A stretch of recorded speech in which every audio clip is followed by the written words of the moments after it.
Richard Marles, welcome to 7:30. Thanks, Sarah. You've just announced a naval commander, Vice Admiral David Johnston, as Chief of the Australian Defence Force. Is that because the potential next front line is in the Indo-Pacific?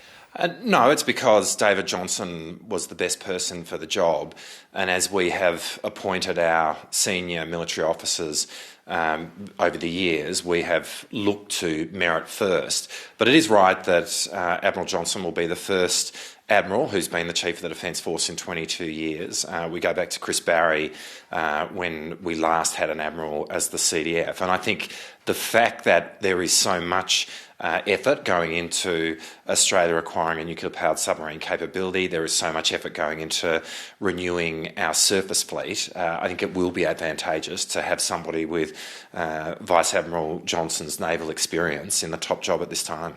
Now, there's news today that Japan may be considered for admission into AUKUS, not for nuclear-powered submarines, but as a partner in developing cutting-edge military technology.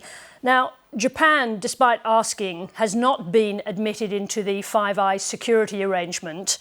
Can Japan be trusted with military secrets? Well, we're talking about different things here, and I think it's important that people understand what AUKUS is and what it's not. I mean, AUKUS is not it's not a security sharing arrangement, and nor is it a security alliance. AUKUS is a technology sharing agreement between... I'm just going to jump in there. We know what AUKUS is, but the need to protect the technology of AUKUS is one of the most fundamental parts of Pillar 2. So I'll come back to my question. Can Japan be trusted with military secrets? Well, we think there is opportunity for us to be cooperating with Japan in relation to technology sharing around Pillar 2 in the future, and that's the step that has been taken. I mean, we have long said that as we prove up AUKUS Pillar 2, as we start to get runs on the board, there may be opportunities to work with other countries who are wanting to work with us. I think the point here is Japan is a high-tech country with high-tech industry and high-tech defence industry, and we already do cooperation with Japan in relation to technology, and I think there is opportunity to do that here, and we've got no concerns around the security that would need to be associated with that. The idea is to create a counterweight to China's rapid military expansion. Could this expansion, though, this potential expansion, also create tensions with China? Well, again, it's why I think it's really important that people understand what AUKUS is and what it is not. AUKUS is not a security alliance.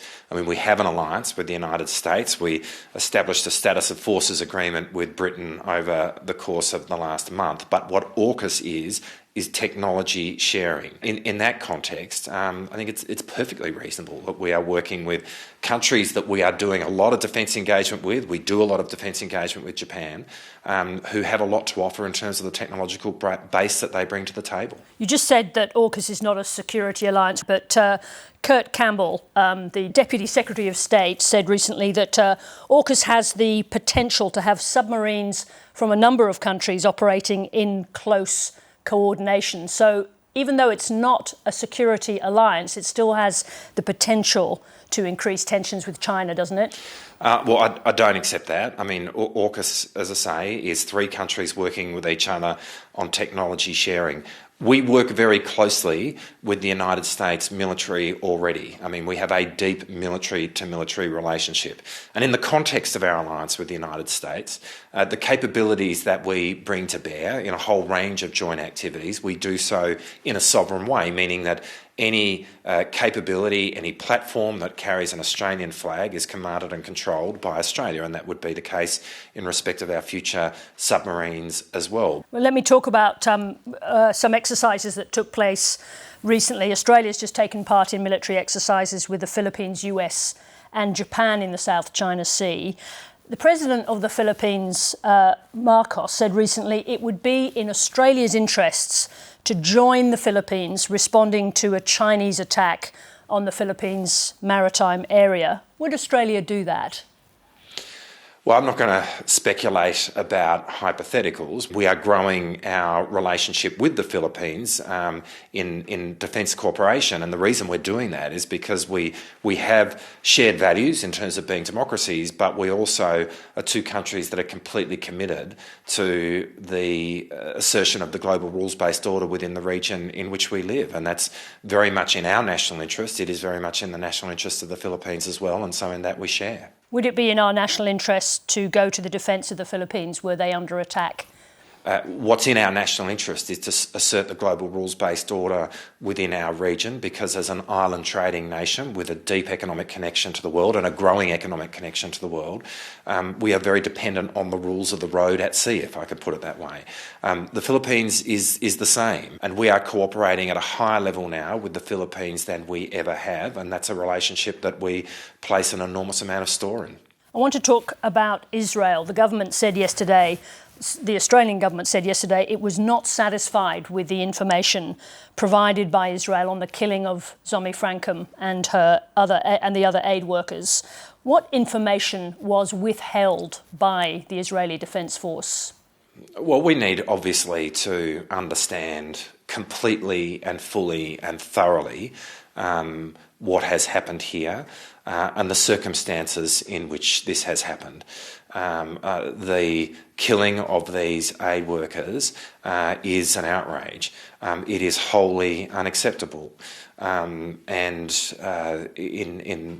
the killing of Zomi Frankum and her counterparts, obviously Australia has an interest here, a deep interest, to understand exactly what has occurred. And that's why the Foreign Minister and I wrote the letter that we did last Friday to Israeli counterparts. And obviously we will continue to engage with Israel so that we can properly understand what has happened here and be assured that proper accountability is provided. I just want to get a bit more specific, because after they released the report into the event, the Australian government said it was not satisfied with the information it had received. So if you're not satisfied, something must be missing in what they provided.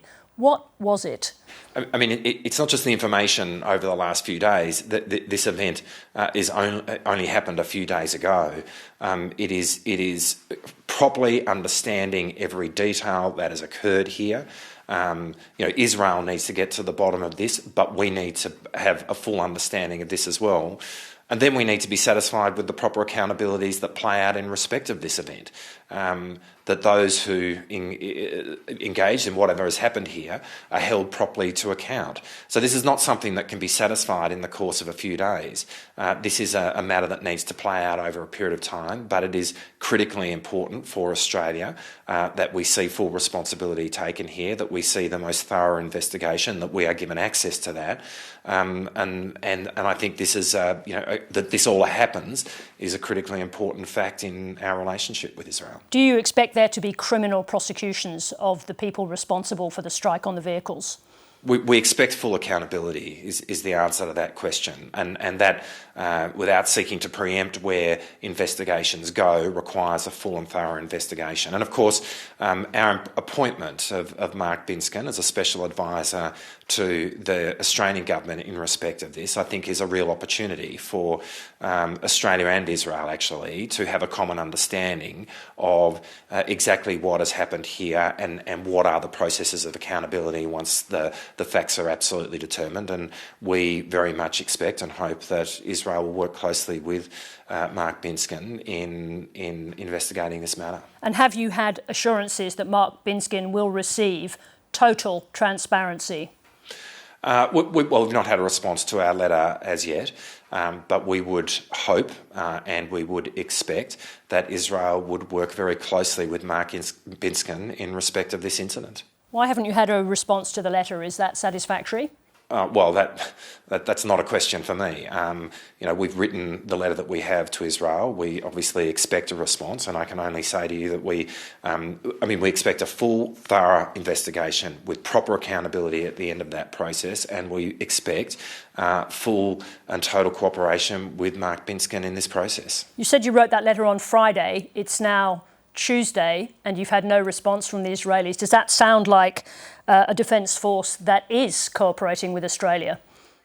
Look, I can only reiterate what I have said. I can only say what we expect. I can't answer for Israel in relation to this, obviously, but I'm very clear about what Australia expects here and that this is a critical issue in the context of our relationship with Israel. Defence Minister Richard Marles, thank you very much indeed for your time. Thanks, Sarah.